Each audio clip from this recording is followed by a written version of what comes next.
পোশাক শিল্পের পরে সেমিকন্ডাক্টর শিল্পই হতে পারে বাংলাদেশের জন্য আরেকটি সম্ভাবনায় অর্থনৈতিক গন্তব্য।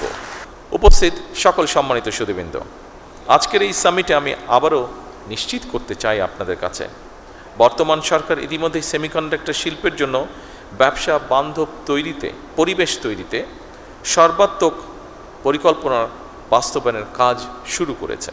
বিনিয়োগ বান্ধব নীতি, কর সুবিধা, বন্ডের সুবিধা প্রদান এবং বিষয়সহিত অবকাঠামো নিশ্চিত করতে সরকার প্রতিনিয়ত চেষ্টা করছে কাজ করার জন্য।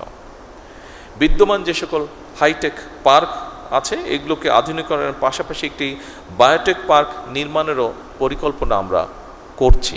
যারা বাংলাদেশে সেমিকন্ডাক্টর ইন্ডাস্ট্রির সঙ্গে যুক্ত আছেন, আপনারা সম্প্রতি মালয়েশিয়া, দক্ষিণ কোরিয়া এবং আমেরিকায় রোড শো আয়োজন করেছেন। বাংলাদেশের সেমিকন্ডাক্টর সম্ভাবনাকে আন্তর্জাতিক পর্যায়ে আপনারা তুলে ধরেছেন। নিঃসন্দেহে এটি একটি প্রশংসাযোগ্য বিষয়। উপস্থিতি সুধীবৃন্দ, আমাদের সামনে নিঃসন্দেহে বহুমাত্রিক চ্যালেঞ্জ আছে। দক্ষতার হয়তোবা ঘাটতিও আছে ক্ষেত্র বিশেষে, ল্যাবের সীমাবদ্ধতা আছেই, বিনিয়োগেরও হয়তো সীমাবদ্ধতা আছে, আন্তর্জাতিক বাজারে কঠিন প্রতিযোগিতাও রয়েছে। তবে সকল সীমাবদ্ধতাকে অতিক্রম করে এগিয়ে যাওয়ার অদম্য ইচ্ছাই কিন্তু আমাদের রয়েছে। আমি আজকের এই অনুষ্ঠানে এতটুকু আপনাদেরকে বলতে চাই, আমার সরকারের অবস্থান থেকে আপনাদের সেই অদম্য ইচ্ছাকে কাঙ্ক্ষিত লক্ষ্যে পৌঁছে দেবার জন্য সাধ্য এবং সামর্থ্যের সবটুকু দিয়ে ইনশাল্লাহ বর্তমান সরকার আপনাদের পাশে রয়েছে এবং থাকবে। সীমাবদ্ধতা, প্রতিকূলতা এবং নানা প্রতিবন্ধকতা পেরিয়েই বাংলাদেশ বর্তমানে কৃষি, পোশাক শিল্প, প্রবাসী আয় এবং ডিজিটাল সেবায় সফলতা দেখিয়েছে।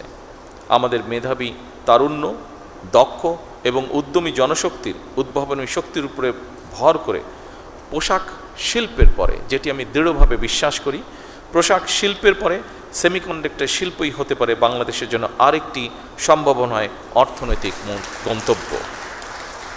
এই লক্ষ্য বাস্তবায়নে আমি সংশ্লিষ্ট মন্ত্রণালয়, সরকারি সংস্থা, বিশ্ববিদ্যালয়, শিল্প খাত, প্রবাসী পেশাজীবী এবং উন্নয়ন সহযোগীদের সমন্বিতভাবে কাজ করার জন্য বিনীত আহ্বান জানাই। উপস্থিতিবৃন্দ, এই 2 দিনের সামিট থেকে নতুন নতুন অংশীদারিত্ব, গবেষণা উদ্যোগ, বিনিয়োগের সুযোগ এবং উদ্ভাবনী চিন্তার জন্ম হবে ইনশাল্লাহ, যা বাংলাদেশের প্রযুক্তি খাতকে আরও এক ধাপ এগিয়ে নিয়ে যাবে। সবশেষে আমি এই সামিটের শুভ উদ্বোধন ঘোষণা করছি। আল্লাহ হাফেজ। অশেষ কৃতজ্ঞতা ও ধন্যবাদ গণপ্রজাতন্ত্রী বাংলাদেশ সরকারের মাননীয় প্রধানমন্ত্রী মহোদয়কে এই আয়োজনে আনুষ্ঠানিক উদ্বোধন ঘোষণা করার জন্য।